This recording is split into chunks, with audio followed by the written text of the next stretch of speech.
one of the many storylines we're following today. And when Allie Truitt lines up to run today's TCS New York City Marathon, it will mark another major milestone for the 25-year-old. For most of her young life, Allie's competitive nature kept her in the pool, but one traumatic day changed everything and pushed her to run this year's marathon to raise awareness for so many people.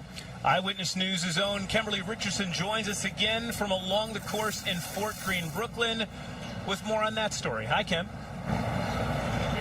Hi, guys. On her 23rd birthday, doctors here in the city had no choice but to amputate Allie's left foot and part of her leg after a shark attacked her. And so this city holds some hard, really life-changing memories for her. But just 2 years later, she's back and determined to add to that narrative in a much different way. I flew to Turks and Caicos with a 5-year plan for my life. I left on a medical evacuation plane, not sure if I was going to survive. May 24, 2023, 2 days after graduating from Yale University, Allie Truitt, a competitive swimmer, headed to the Caribbean to celebrate with friends. While snorkeling, she remembers seeing a glimpse of a shark, which began attacking her, bit off her foot at the ankle, along with part of her leg. I was 23 years old and had just become an amputee for the rest of my life. The group swam back to the boat where Allie's friend applied a life-saving tourniquet. Within a week, she was airlifted to Miami for surgery, then transferred to New York City for the amputation.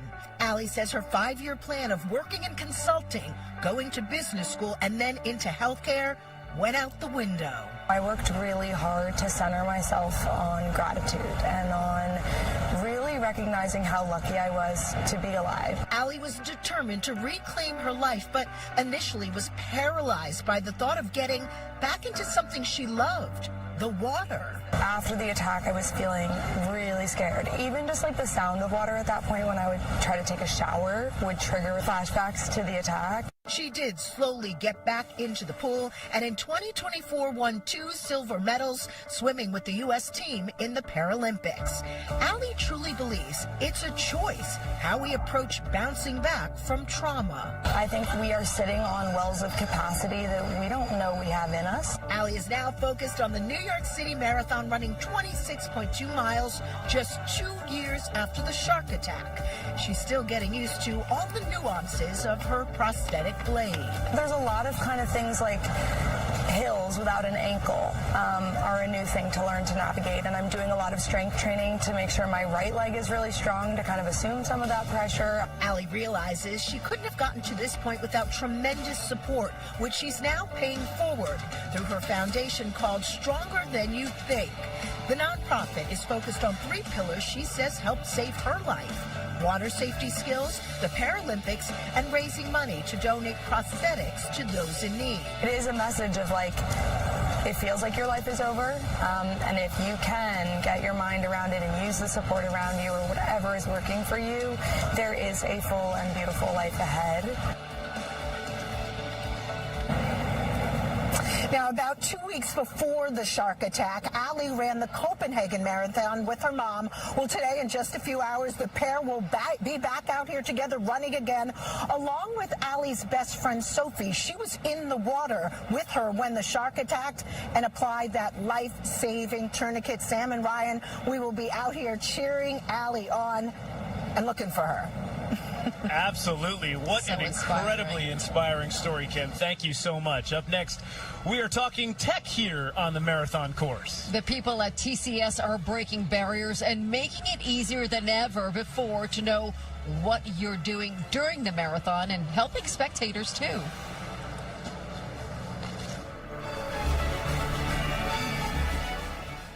Marathon hacks.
Welcome back to Marathon Sunday. Now, before the runners file into their starting corrals, here they are. They make their way to the Athletes Village right below the Verrazano Bridge. And what a sight it is, as 55,000 runners will make that trek from here to Central Park in just a few hours. Well, a lot of people say all you need to do to run is just lacing up a pair of sneakers. It's a lot more than that. Yes, it certainly is. Ever-evolving world, a little technology can certainly go a long way. Our Michelle Charlesworth spoke with the North American president of the TCS to find out how the company is growing with the times and bringing all that state-of-the-art technology to the marathon.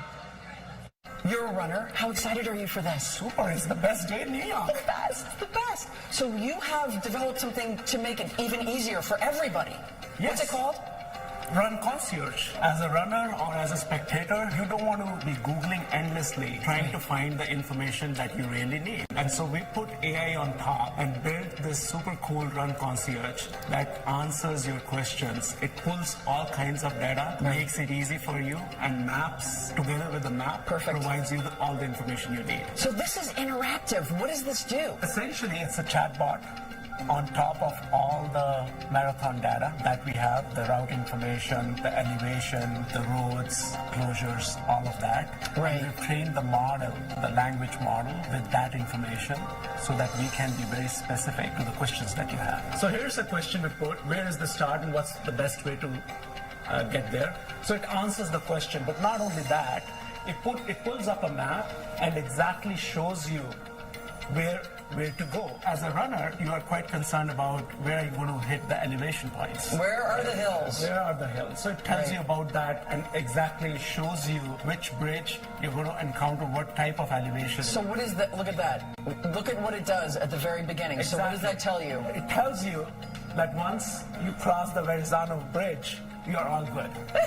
I love that. Whether you are a runner yourselves or supporting a runner, you can track the runner in real time where they are. You can position yourself to cheer them or meet them on the finish line. It's so great. You guys are doing things for the future that has to do with diagnostics. Tell me about that. With the Future Athlete Project, what we are trying to do is bring all the data coming out of the variables and putting AI on top of it. We're trying to map the human body and create a digital twin of the human body so that you can drive all this if-then-else type of questions. If I didn't sleep well, what happened? If I slept, what happened? If I ate some kind of food, how did it impact my performance? So good. That's the vision, to give everyone a digital twin of your bodies and help us manage ourselves better. Is that amazing? I love that. It was the best. Talking to Amit, he's brilliant.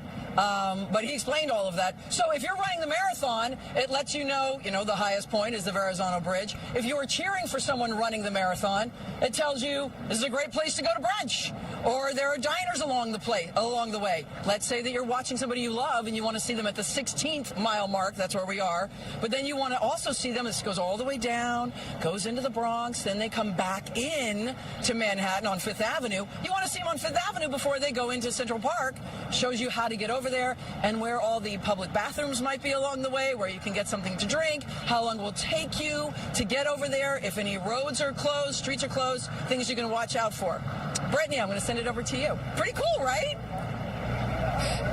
Right, that is amazing, and it's just awesome what we can do with Today, technology. You know that you are going. These four athletes, 2 men, 2 women, are going to be the first. Thank you so much for joining us this morning, and we just talked about that amazing, innovative technology you guys are coming up with, and you're putting that to the test today. Yeah, that's right. I'm actually a member of the TCS Future Athlete project, so I use digital twin technology. I had a digital twin of my heart created to run my first ever marathon, the 2023 TCS New York City Marathon, and after that I was hooked. I was hooked on marathons and hooked on digital twin technology, and it's just been an amazing and really interesting project ever since. And let's talk about the future. What do you hope for the future of this technology when it comes specifically to marathons? Yeah, so we really see this as kind of marathons as a test bed and a showcase for this technology. So it's a great opportunity for us to really test out technology, learn what the possibilities are, and use this incredible venue as a showcase for the technology.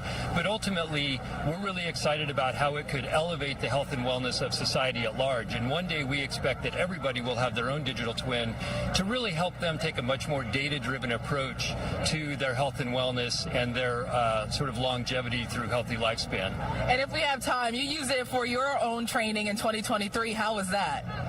It was amazing. I learned a lot about really all of the things that go into running a marathon. It's not just about putting in the miles. It's about understanding nutrition and managing stress and managing rest and recovery. And so a good example is the artificial intelligence that's built into the digital twin really helped me understand that after a long run, I don't sleep that well that night. And so it's important for me to remember to give a couple of extra days of rest before I do my next big effort. So it's just a great example of how this technology can be really when you're training for your marathons. All right, thank you so much again, Bill, and we'll send it back to you, Sam and Ryan. That's so fascinating. Thank you, Brett. I don't know if the world is ready for a digital twin of Ryan Field, though. They're definitely not ready for that. We wouldn't wish that on anybody. Thank you, Brittany. Coming up, some of our coworkers, they're not just talking about the marathon today. They're actually hitting the course. Yes, they are ahead. We will show you how our team got ready to run ahead of today.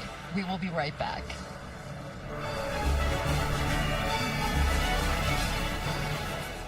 The TCS New York.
Ryan Field, Sam Ryan back here with you. You know, we are here every Marathon Sunday, but I'm starting to get the feeling some of our coworkers are trying to one-up us this year because they're actually running along the course as part of the Good Morning America 50th Anniversary Relay Team. That is right. Liz Cho, Nina Pineda, Danny Beckstrom, Shantae Lands. You're going to see them along the course. And, oh, talk about one-uppers. Mike Marza, he just said, I'm going to run the whole thing, the entire 26.2. We got a chance to hear from them as they trained. You know, the idea of running a marathon, for me anyway, has been a little intimidating. So the fact that we get to run a so Park, Shanae, no Luka, no LeBron.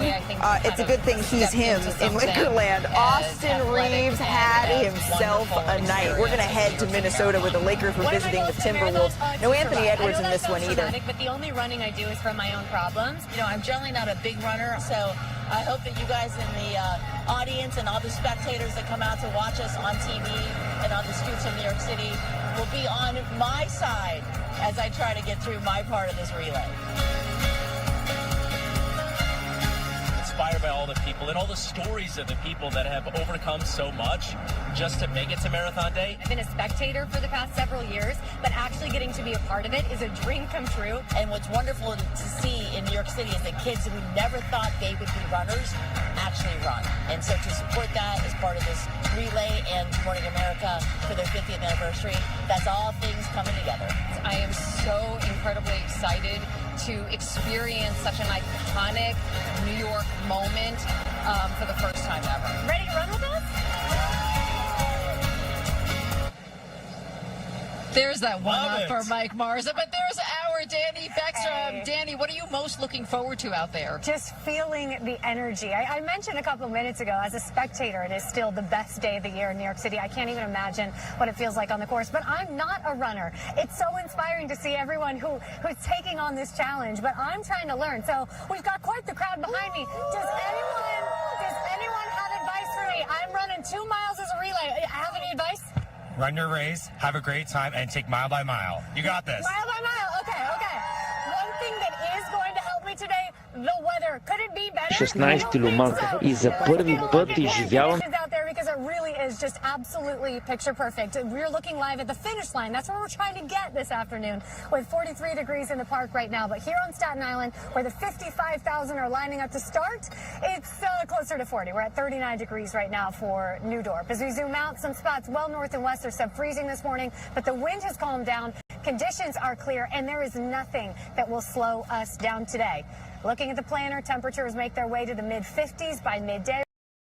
We're looking at highs in the upper 50s, close to 60 degrees today, sunny skies, light winds. Sam and Ryan, I am so relieved to report that the weather isn't going to be an obstacle for the 55,000 strong, and I think the crowd behind me is appreciating it as well. Am I right?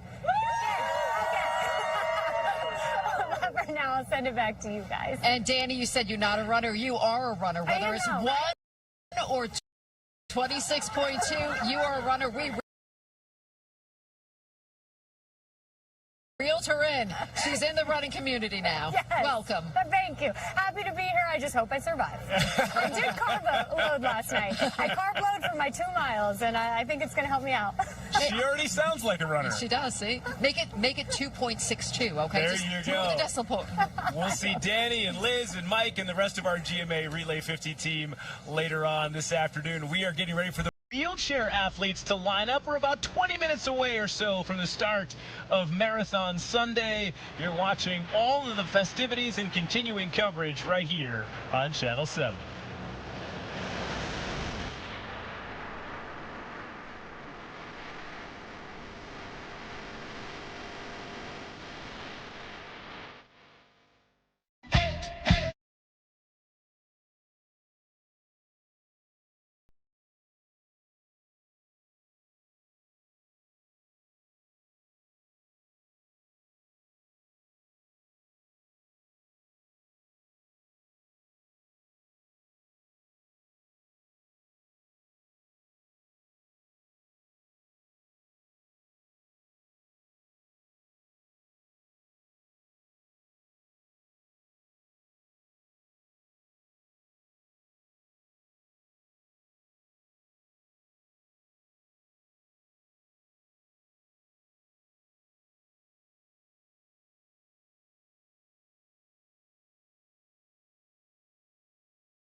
Welcome back to Marathon Sunday here on Channel 7. A look at the starting village here in Staten Island. You know they are pacing the runners, 55,000 of them. They have their race all mapped out in their head right now. Final thoughts, final preparation, some hydration before they toe the start line this morning at the base of the Verrazano Bridge. Welcome back. Now to the man on a mission when he takes part in this year's TCS New York City Marathon. Despite being paralyzed and confined to a wheelchair since 1992, George Gallego is fighting with every mile of this marathon to make sure other people like him have a place where they can grow stronger as well.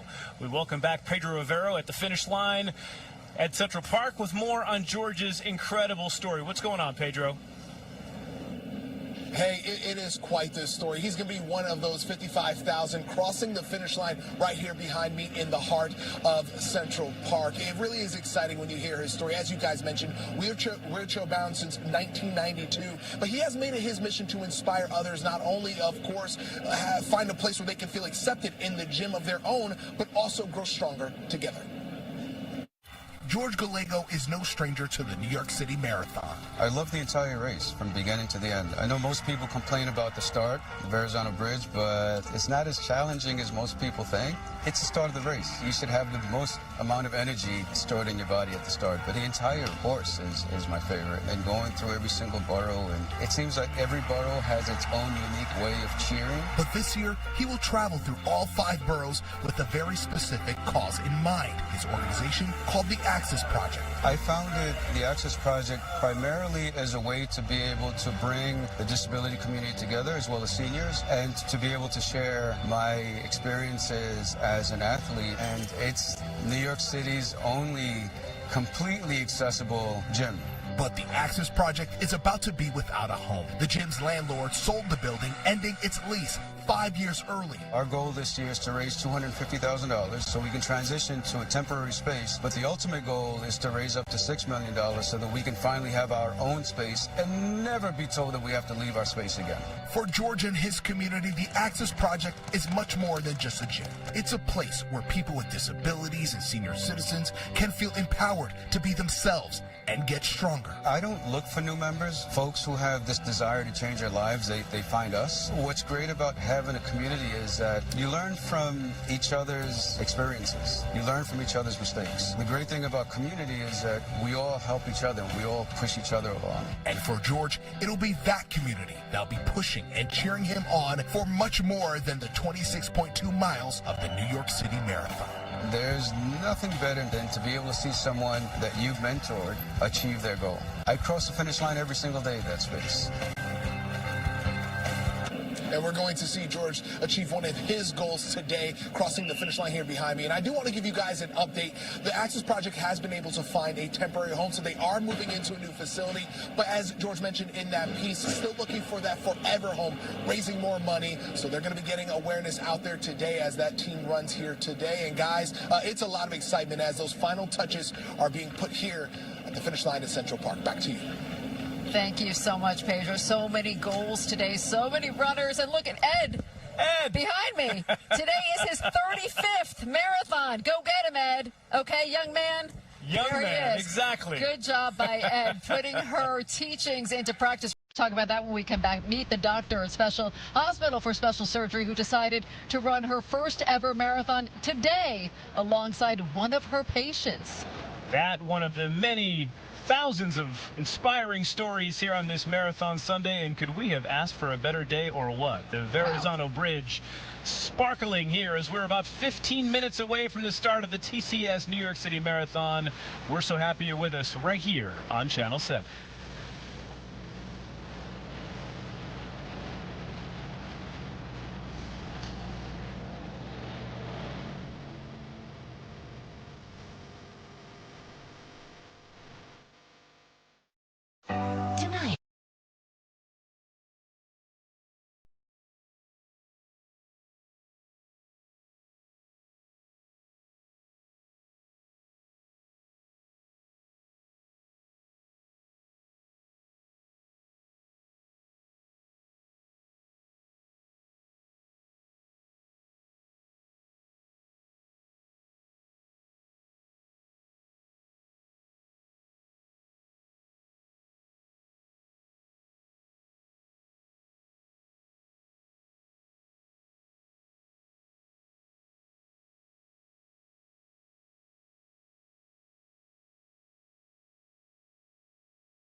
I started running as like an outlet for my anxiety, and pretty soon I just loved the way running made me feel. It just felt so amazing to be able to be in control of everything again. I want people to know that you're not weak at all. Like at all, you are so strong, and that's not something that should ever come across when you're fighting something as big as cancer. And we just heard from Hardy Babzar, and today is extra special for Hardy because Hardy is running her first marathon today to celebrate being in remission for 5 years. Hardy was diagnosed with stage 2 Hodgkin's lymphoma when she was a sophomore at Rutgers, and she's making it her mission to help others during their toughest battles, turning her pain into purpose. Sam, Ryan.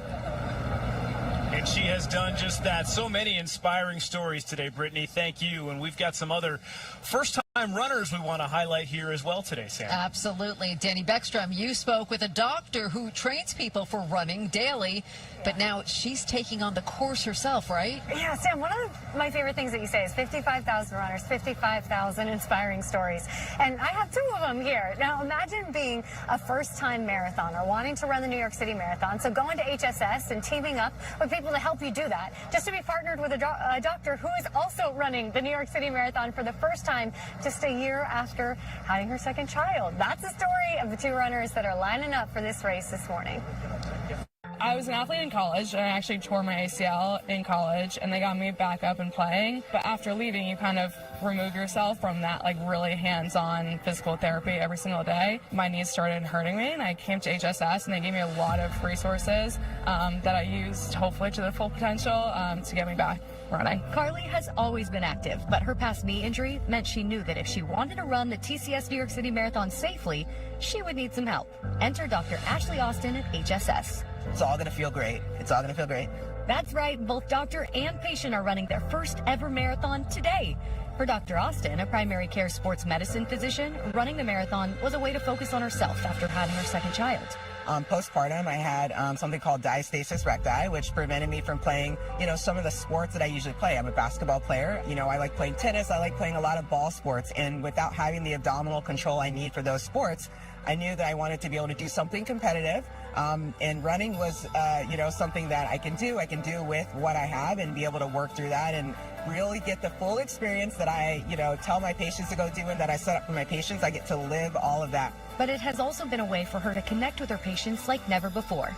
Let's really feel it. Let's really feel it. My dietitians and my performance and my run coaches and all these people I work with every day and all these patients I take care of, right, who are doing something similar. And I've never been able to be in that journey with them. And this time I'm able to. Both doctor and patient putting the tools from HSS to work to get to the finish line safely. It's just going to be great to see everyone and just have that full completion of effort. The whole race throughout over the bridges in Brooklyn, I heard it's just going to be amazing. Dr. Austin and Carly proving that running can be a team sport, and it should be. We all need the support. We all need the applause and cheers on a day like today.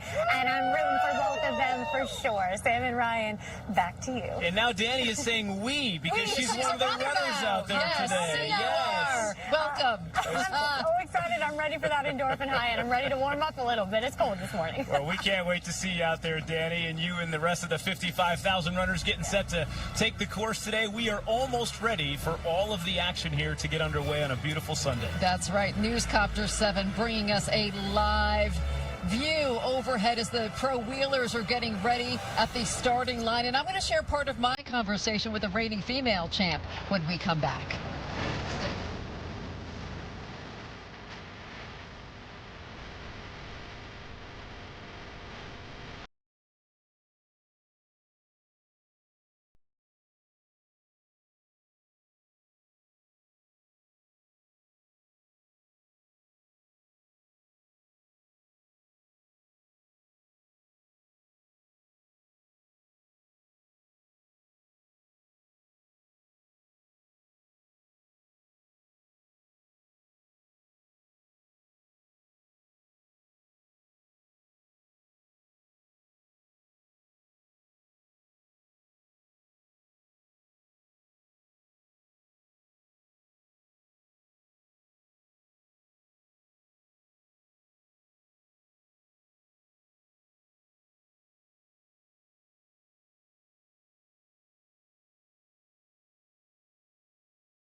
rhythm.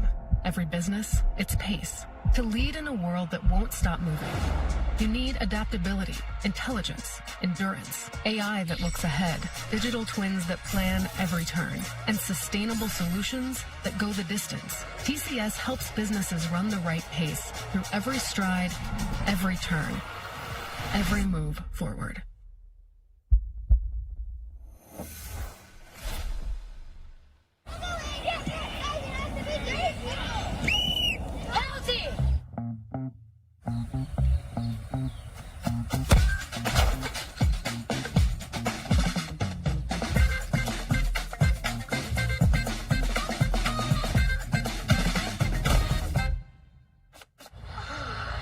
I got you, boss.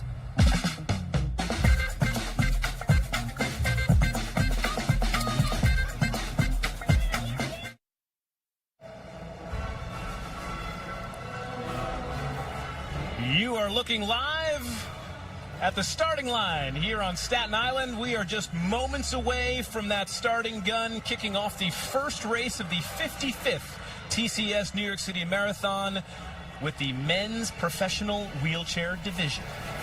And all eyes on Marcel Hug. As for the women will follow right after, and all eyes will be on Susanna Scaroni, the defending champ. I got a chance to catch up with her a couple months ago about the problems and obstacles that sometimes you may run onto in a marathon course that you wouldn't think of. I think slippery roads, cold and wet, turns at the bottom of hills, S-turns, so when you're not sure, you can't always see what's around all the turns. Those are pretty hazardous. Pedestrians walking across, dogs walking across can all happen and have happened. I know an athlete that had a kid run in front of him at the Boston Marathon on a big downhill. So, yeah, there's a lot of hazards out there. And Susanna did point out some of the spectators running on the course, and that's one of the reasons why Daniel Romanchuk, the defending champ on the men's side, is not here today. Spectator on the course at the Sydney Marathon. He tried to avoid the spectator, so he crashed and dislocated and fractured his shoulder. And we will miss Daniel Romanchuk today. Safety first, always an important reminder. And it's always important to check in on this wonderful weather we're having here today. Danny Beckstrom rejoins us now with one last look at today's forecast for the runners. Hi, Danny. Hey, Sam, you're right. I really don't think it could be better. I know it feels crisp.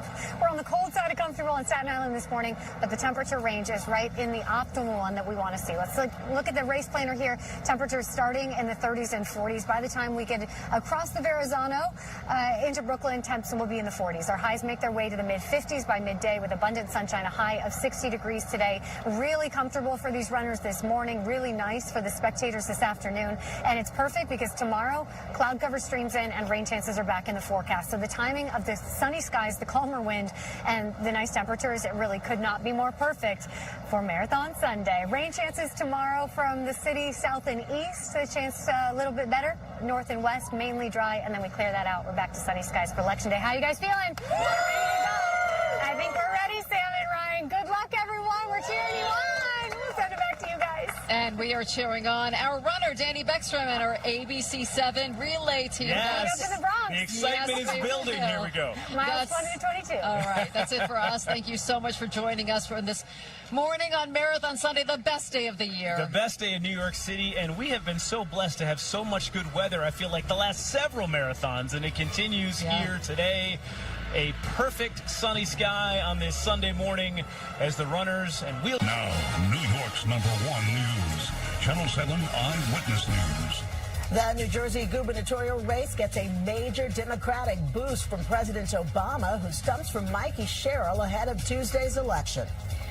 Keeping New Yorkers in need fed. Mayor Adams announces new programs to help support SNAP recipients during the government shutdown. A wild ending to the World Series as the Dodgers cement their legacy, winning back-to-back world titles. And here on the East Coast, we are cheering for the thousands of marathon runners getting ready to take on that grueling 26.2-mile race through the 5 boroughs. And taking a live look outside, it's still pretty dark out there. We hope you remember to set your clocks back. Thanks for waking up with us on this Sunday, November 2nd. I'm Sandra Bookman in this morning for Michelle. All right, race day. I'm Tony Yates. Meteorologist Danny Beckstrom is live. Got her running shoes on and the wind at your back. I'm hoping you do at least, Danny. Look at you. You're ready. I am ready. I'm hoping for no wind because Tony and Sandra, it is cold enough here on Staten Island this morning.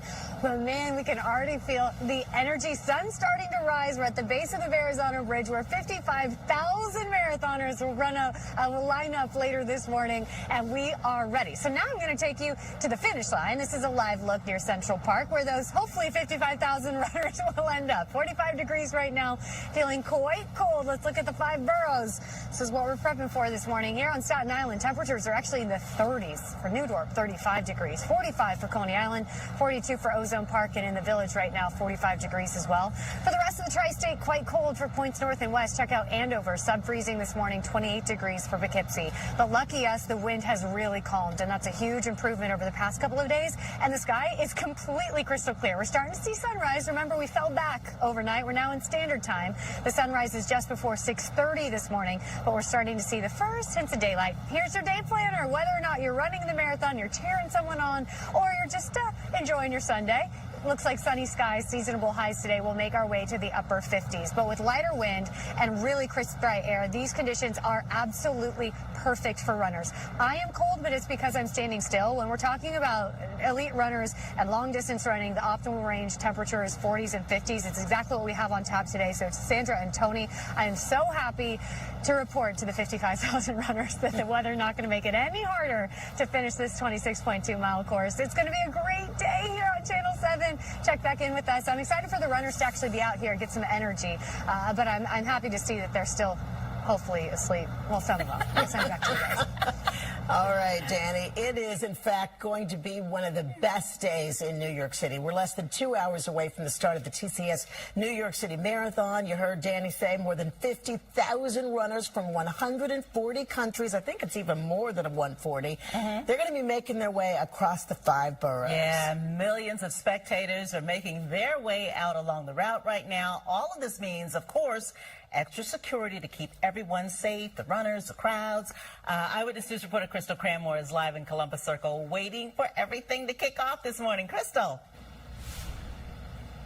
Good morning, Tony and Sandra. I mean, 26.2 miles. It takes some people months, maybe even longer, to train for a day like this. As you can see behind me, the barricades are up, and some 55,000 runners will be out here to put all that hard work and discipline to the test for a day of fun and tradition. Now, the race starts in Staten Island and winds through Brooklyn and then into Long Island City before crossing the Queensboro Bridge to Manhattan. And from there, runners head up First Avenue into the Bronx, then cross back over the Harlem River for the final 5 miles of the race, which of course ends in Central Park. Now, the NYPD says its officers will be out in full force to ensure runners and the roughly 1 million spectators will be protected. That means deploying the mounted unit, the bomb squad, and having blocker cars positioned as barriers along the route.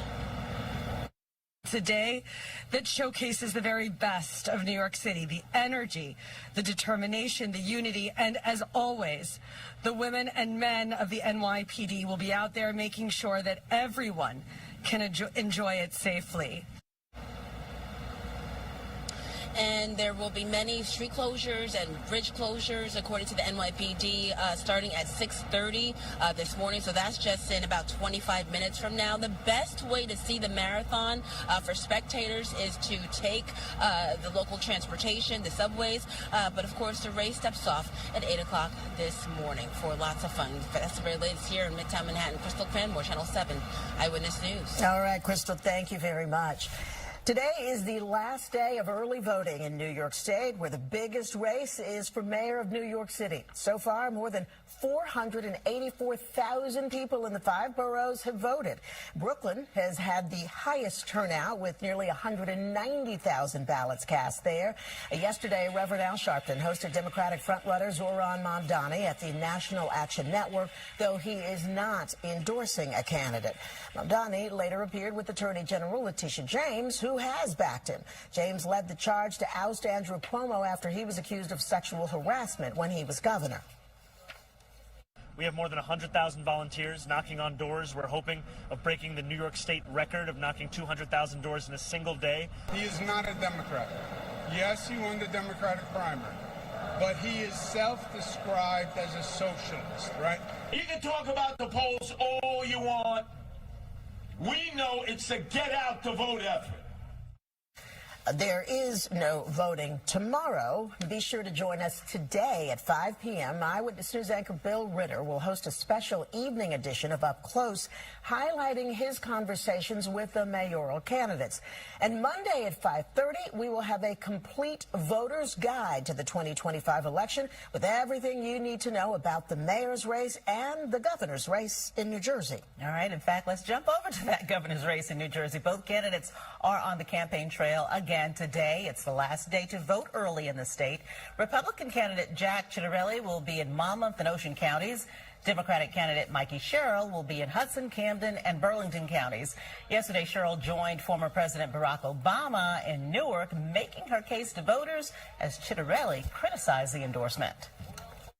I call this the choreography of campaigns. It's not going to matter. At the end of the day, the candidate has to win the race. So when people ask me who you're bringing in, I say Jack Ciattarelli. When people across the nation look at me with fear and despair in their eyes when they ask me, is New Jersey up for this moment? You guys just stole my line. My answer was, hell yeah! The latest poll from Atlas Intel shows Sherrill ahead 50 to 49%. That particular poll suggesting the race is close. The government shutdown has officially passed the 1-month mark. Across the country, state and local leaders are trying to free up emergency funding in their areas to temporarily assist families who rely on SNAP benefits. Mayor Eric Adams announced a joint partnership between New York City, the United Way, and New York Community Trust to support the nearly 2 million New Yorkers who desperately rely on SNAP. Nassau County Executive Bruce Blakeman, meanwhile, also announced emergency funding to combat food insecurity. He says Nassau County will provide $50,000 each week to organizations serving food to the community until SNAP benefits are restored. And in the Bronx, organizations like Word of Life Christian Fellowship International are also mobilizing to bring in critical aid. Developing now overseas in the UK, police have arrested 2 people in connection to a mass stabbing aboard a train near Cambridge. 10 people were hurt in total. 9 of them suffered life-threatening injuries. The train was headed to London's King's Cross when that attack happened. The Prime Minister called the attack appalling. Counterterrorism police are investigating.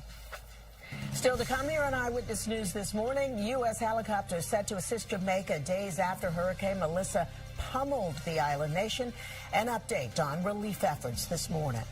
Also, why the judge tossed away Justin Baldoni's $400 million lawsuit against Blake Lively and Ryan Reynolds.